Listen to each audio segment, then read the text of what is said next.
Welcome to ട്രൈഡൂട്ട്. നമുക്ക് ഇന്നത്തെ US ഓയിലിൻ്റെ പ്രൈസ് മൂവ്മെൻറ്റ് അനാലിസിസ് ഒന്ന് നോക്കാം.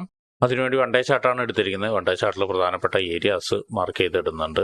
ആദ്യമായിട്ട് മാർക്ക് ചെയ്തിടുന്നത് ഒരു റെസിസ്റ്റൻസ് ഏരിയയാണ്. ഇവിടെ ഒരു റെസിസ്റ്റൻസ് ഉണ്ട്.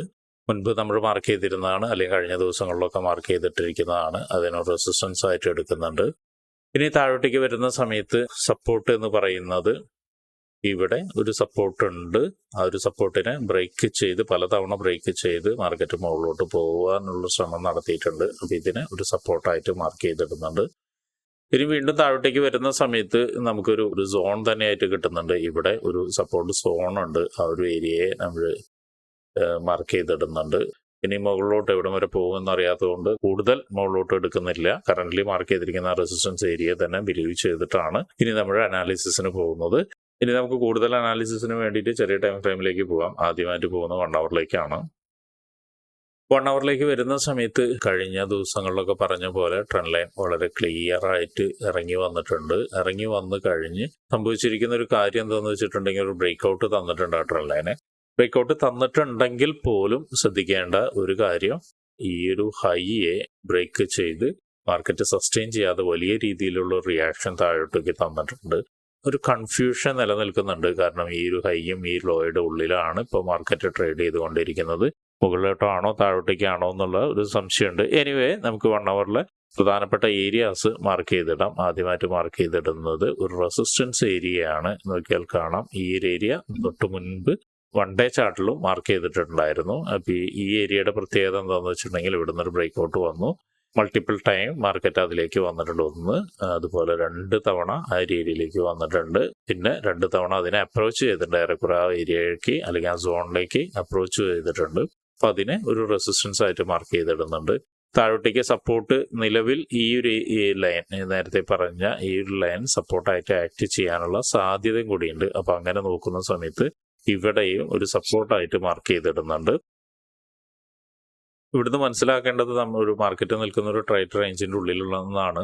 ഒരുപക്ഷെ നല്ലൊരു മൊമെന്റ് കിട്ടുകയാണെങ്കിൽ മുകളിലോട്ട് പോകാനും സാധ്യത ഉണ്ട്. എനിവേ താഴോട്ടേക്ക് കുറച്ചുകൂടി താഴോട്ടേക്ക് വന്നിട്ട് നമുക്ക് വേറെ എന്തെങ്കിലും ഏരിയാസ് ഉണ്ടോ എന്ന് നോക്കാം. കുറച്ചുകൂടി താഴോട്ടേക്ക് വരുന്ന സമയത്ത് ഈ ഒരു ഇത് നോക്കിയാൽ മനസ്സിലാവും, നല്ലൊരു ഇംബാലൻസിൽ നിന്നാണ് മാർക്കറ്റ് കയറിപ്പോയിരിക്കുന്നത്. ഈ ഒരു മൂവ്മെന്റ് നല്ലൊരു ഇംബാലൻസിൽ നിന്നാണ്. നമുക്കതൊന്ന് നീട്ടി വരച്ച് നോക്കി കഴിഞ്ഞാൽ മനസ്സിലാവും. കൃത്യമായ ഇൻബാലൻസിന് എടുത്തിട്ടാണ് മാർക്കറ്റ് ട്രെൻഡ് ലൈൻ ബ്രേക്കൗട്ട് തന്നിരിക്കുന്നത്. എനിവേ ഇനി അതിന്റെ താഴോട്ടേക്ക് വരുന്ന സമയത്ത് മറ്റൊരു ഇമ്പോർട്ടൻ്റ് ആയ ഏരിയ എന്ന് പറയുന്നത് ഇവിടെയാണ്. വൺ ഡേയിൽ വരച്ചിരിക്കുന്ന ലൈൻസ് ഒന്ന് അഡ്ജസ്റ്റ് ചെയ്ത് വരയ്ക്കുന്നുണ്ട്. ഇവിടെ നോക്കിയാൽ കാണാം മാർക്കറ്റ് ഒരുപാട് തവണ വന്നിട്ട് കൺസോൾട്ടേഷൻ നടത്തിയ ഏരിയയാണ്. അതുപോലെ തന്നെ ഒരുപാട് തവണ ഈ ഏരിയയിൽ വന്നിട്ട് റീടെസ്റ്റ് ചെയ്തിട്ട് മാർക്കറ്റ് ഒന്ന് ബ്രേക്ക് ചെയ്തതിന് ശേഷം മോളിൽ പോയി വീണ്ടും റീടെസ്റ്റ് എടുത്തിട്ടുണ്ട്. അപ്പോൾ ഒരുപക്ഷെ മാർക്കറ്റ് ഇവിടേക്ക് വരികയാണെങ്കിൽ ഈ ഒരു ഏരിയയിൽ നിന്ന് വളരെ സ്ട്രോങ് ആയിട്ടുള്ള റിയാക്ഷൻ കിട്ടാനോ അല്ലെങ്കിൽ റിവേഴ്സൽ കിട്ടാനോ സാധ്യതയുണ്ട്. അപ്പോൾ ഇതൊന്നും നോട്ട് ചെയ്ത് വെക്കുക. ഇനി നമുക്ക് എൻട്രി സാധ്യതകളെ കുറിച്ചിട്ട് മനസ്സിലാക്കാൻ വേണ്ടിയിട്ട് 50 മിനിറ്റ്സിലോട്ടൊന്ന് പോവാം. 50 മിനിറ്റ്സിലോട്ട് എത്തുന്ന സമയത്ത് നമ്മൾ ശ്രദ്ധിക്കേണ്ട കാര്യം എന്ന് വെച്ചിട്ടുണ്ടെങ്കിൽ ഈ ഒരു ലോയിനെ ബ്രേക്ക് ചെയ്ത് താഴോട്ടേക്ക് വന്നു വളരെ ക്ലിയർ ആയിട്ടൊരു സപ്പോർട്ട് എടുത്ത് മുകളിലോട്ട് മാർക്കറ്റ് പോയിട്ടുണ്ട്. നോക്കിയാൽ കാണാം ഇവിടെ വന്ന് വളരെ സ്ട്രോങ് ആയിട്ടാണ് മാർക്കറ്റ് പോയിരിക്കുന്നത്. വീണ്ടും ഒരു ഹൈനെ ഇവിടെ ബ്രേക്ക് ചെയ്തിട്ടുണ്ട്. വീണ്ടും ഹൈനെ ബ്രേക്ക് ചെയ്ത് സ്ട്രോങ് ആയി പോയിട്ട് വീണ്ടും ഈ ഒരു ഏരിയയിലേക്ക് വന്നിട്ട് ഒരു റീടെസ്റ്റ് എടുത്തിട്ടുണ്ട്. അപ്പോൾ ഈ ഒരു ഏരിയ എന്ന് പറയുന്നത് നോക്കിയാൽ കാണാം മൾട്ടിപ്പിൾ റീടെസ്റ്റ് എടുത്തിട്ടുണ്ട്. അപ്പോൾ 50 മിനിറ്റ്സിന്റെ ഒരു ഇമ്പോർട്ടൻ്റ് ഏരിയ ആയിട്ട് ഇത് ആക്ട് ചെയ്യാനുള്ള സാധ്യത കൂടുതലായിട്ട് കാണുന്നുണ്ട്. അപ്പോൾ വൺസ് മാർക്കറ്റ് ഇവിടേക്ക് ഇറങ്ങുകയാണെങ്കിൽ അല്ലെങ്കിൽ ഈ ഒരു ഏരിയയിലേക്ക് ഒരിക്കൽ കൂടി ഇറങ്ങുകയാണെങ്കിൽ ഈ ഒരു ട്രെൻഡ് ലൈനെ ബേസ് ചെയ്തിട്ട് നമുക്കൊരു ബൈ എൻട്രി ഉണ്ട്. ആ ഒരു ബൈ എൻട്രി എന്ന് പറയുന്നതിന്റെ ടാർഗറ്റ് ഏറെക്കുറെ ഇവിടെ നിന്ന് ഈ ഒരു ഇതുവരെ നമുക്ക് കിട്ടും. അല്ലെങ്കിൽ അതിനും ബ്രേക്ക് ചെയ്ത് കഴിഞ്ഞാൽ നേരത്തെ വെച്ചിരിക്കുന്ന റെസിസ്റ്റൻസ് ഏരിയയിലേക്ക് കിട്ടാനുള്ള സാധ്യത ഉണ്ട്. ആ റെസിസ്റ്റൻസ് ഏരിയ നോട്ട് ചെയ്ത് വെക്കുന്നത് നന്നായിരിക്കും. ഇനി മറ്റൊരു കാര്യം എന്ന് പറയുന്നത് ഒരുപക്ഷെ താഴോട്ടേക്ക് ഇറങ്ങാതിരിക്കാനും സാധ്യതയുണ്ട്. കാരണം ഇവിടെ വന്നിട്ട് നോക്കിയാൽ കാണാം ഇതിന്റെ ഉള്ളിൽ ഒരു സപ്പോർട്ട് എടുത്തിട്ടുണ്ട് ഓൾറെഡി മാർക്കറ്റ്. ഒരുപക്ഷെ എന്നാലും ഒന്ന് വെയിറ്റ് ചെയ്യുന്നതായിരിക്കും ഏറ്റവും നല്ലത്. ഈ ട്രെൻഡ് ലൈൻ ബേസ് ചെയ്തിട്ട് ട്രേഡ് എടുക്കുന്നതായിരിക്കും നല്ലത്.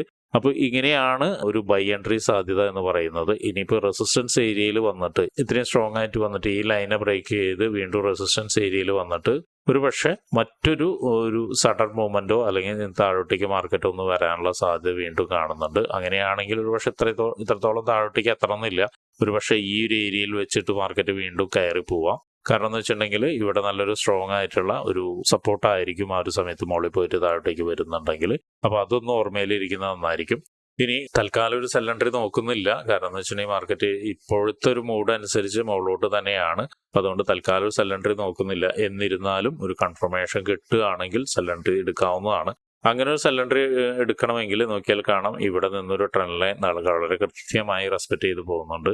ഈ ട്രെൻഡ് ലൈൻ ബ്രേക്ക് ആവുകയും മാത്രമല്ല ഈ ഒരു ഏരിയയുടെ താഴോട്ടേക്ക് ഇറങ്ങി വരുന്നതാണെങ്കിൽ ചെയ്യുകയാണെങ്കിൽ ഒരു സെൽ എൻട്രി നോക്കാവുന്നതാണ്. അപ്പോഴും ശ്രദ്ധിക്കേണ്ട കാര്യം എന്താണെന്ന് വെച്ചിട്ടുണ്ടെങ്കിൽ ഇവിടെ ഒരു ഡിമാൻഡ് ക്രിയേറ്റ് ചെയ്ത ഒരു ഏരിയയാണ് ഇവിടേക്ക് വന്നിട്ട് ഒരുപക്ഷെ മാർക്കറ്റ് ഒന്ന് വീണ്ടും ഒന്ന് ഷൂട്ട് ചെയ്യാനുള്ള സാധ്യത കാണുന്നുണ്ട്. അപ്പോൾ അതൊന്ന് ഓർമ്മയിലിരിക്കണം. ആക്ച്വലി ഇതിന്റെ താഴോട്ടേക്ക് വന്നു കഴിഞ്ഞാൽ, അതായത് ഇതിന്റെ താഴോട്ടേക്ക് വന്നാൽ കഴിഞ്ഞാൽ മാത്രമേ നല്ലൊരു സെൽ എൻട്രി എന്ന് നമുക്ക് പറയാൻ പറ്റുള്ളൂ. അതിന്റെ താഴോട്ടേക്ക് വന്നു കഴിഞ്ഞാൽ മാർക്കറ്റ് ഒരുപക്ഷെ കുറച്ചും കൂടി ഇവിടെ വരെ 71 വരെ വരാനൊക്കെ സാധ്യത കാണുന്നുണ്ട്. എന്തായാലും അതെല്ലാം പറഞ്ഞ പോലെ നോക്കുക, അല്ലെങ്കിൽ ആ പറഞ്ഞ ഏരിയയിലേക്ക് മാർക്കറ്റ് വരുന്ന സമയത്ത് എങ്ങനെ ബിഹേവ് ചെയ്യുന്നു എന്നുള്ളത് നോക്കുക, എന്നിട്ട് മാത്രം ട്രേഡ് എടുക്കാൻ ശ്രമിക്കുക. അപ്പോൾ ഇത്രയാണ് ഇന്നത്തെ എൻട്രി ഓപ്പർച്യൂണിറ്റി. 2 ഓപ്പർച്യൂണിറ്റിയാണ് പറഞ്ഞിരിക്കുന്നത്. ഒന്ന് ഇവിടെ വരച്ചു വെച്ചിട്ടുണ്ട്, 2 എന്ന് പറഞ്ഞ സെൽ എൻട്രി ആണ്. അപ്പോൾ ഈ രണ്ടും ഒന്ന് നോട്ട് ചെയ്ത് വെക്കുക. നോട്ട് ചെയ്ത് വെച്ചതിന് ശേഷം മാർക്കറ്റ് എങ്ങനെ ബിഹേവ് ചെയ്യുന്നു എന്നുള്ള ബേസ് ചെയ്തതിന് ശേഷം മാത്രം ട്രേഡ് എടുക്കാൻ ശ്രമിക്കുക. അപ്പോൾ ഇങ്ങനെയുള്ള കാര്യങ്ങളൊക്കെ നിങ്ങൾക്ക് പഠിക്കാൻ താല്പര്യമുണ്ടെങ്കിൽ ട്രേഡ് റൂട്ടുമായിട്ട് ബന്ധപ്പെടാം. അത് ഫ്രീ ആയിട്ട് ട്രേഡിങ്ങിന്റെ കാര്യങ്ങളൊക്കെ നിങ്ങൾക്ക് പഠിക്കാവുന്നതാണ്. അതിനു വേണ്ടിയിട്ട് ഈ വീഡിയോയുടെ ഡിസ്ക്രിപ്ഷനിൽ ഒരു ഗൂഗിൾ ഫോം കൊടുത്തിട്ടുണ്ട്. ആ ഗൂഗിൾ ഫോം കൃത്യമായി വായിച്ച് അതിലുള്ള കണ്ടീഷൻസ് ഒക്കെ ഓക്കെ ആണെങ്കിൽ മാത്രം ഫിൽ ചെയ്യുക. അതോടൊപ്പം തന്നെ ഡിസ്ക്രിപ്ഷനിലുള്ള വാട്സപ്പ് ചാനലിൽ നിങ്ങൾക്ക് ജോയിൻ ചെയ്യാവുന്നതാണ്. അവിടെ ട്രേഡ് റൂട്ടിന്റെ അപ്ഡേറ്റ്സ് ലഭിക്കുന്നതാണ്. അപ്പോൾ എല്ലാവർക്കും ഇന്നൊരു പ്രോഫിറ്റബിൾ ഡേ ആവട്ടെ എന്ന് ആശംസിക്കുന്നു.